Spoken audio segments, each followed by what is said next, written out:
Ito mga kapatid, nagtataka ako rito sa taong ito eh.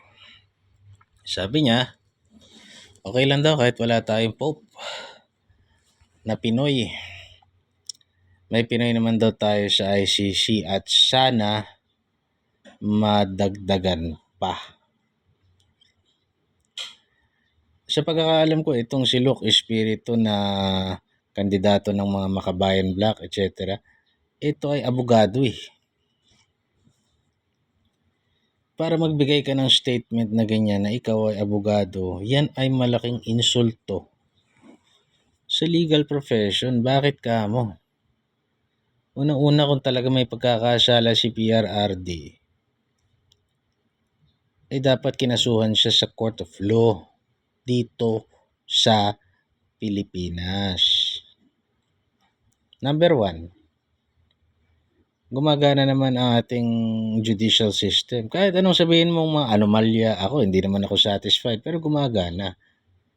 Number 2, hindi na si PRRD nakaupo ngayon.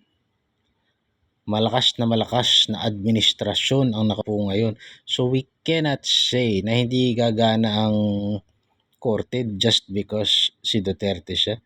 Ang kalaban niya administrasyon, tsaka kayong mga makakaliwa ang utak.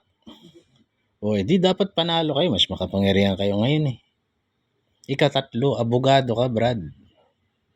Di ka ba nahihiya sa judiciary, sa profession mo? Hindi ka nahihiya na sinasabi mo yan na sana may Pinoy na dalhin sa ICC. Bakit sa ICC dadalhin? Bakit sa ICC dadalhin? Pinagmumukha mo ba? Pinagmumukha mong walang kwenta ang judiciary natin? Ang justice system natin walang kwenta? Yung judiciary na nag-administer ng iyong bar exam at ng iyong oath-taking nung ikaw ay naging abogado. Tapos sasabihin mo, sana dapat pala ikaw ay naging na lang, hindi ka naging abogado ng Pilipinas. Kung ako yung judiciary, binabastos mo ako niyan bilang abogado ka.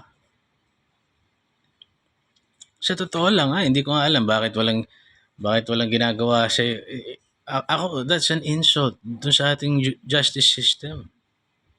You're insulting a very important branch of the government, iho. Para mag-wish na sana may madagdagan pa sa ICC. Wala naman jurisdiction sa atin yun eh. Oh dear Lord. Tanga na lang maniwala sa'yo.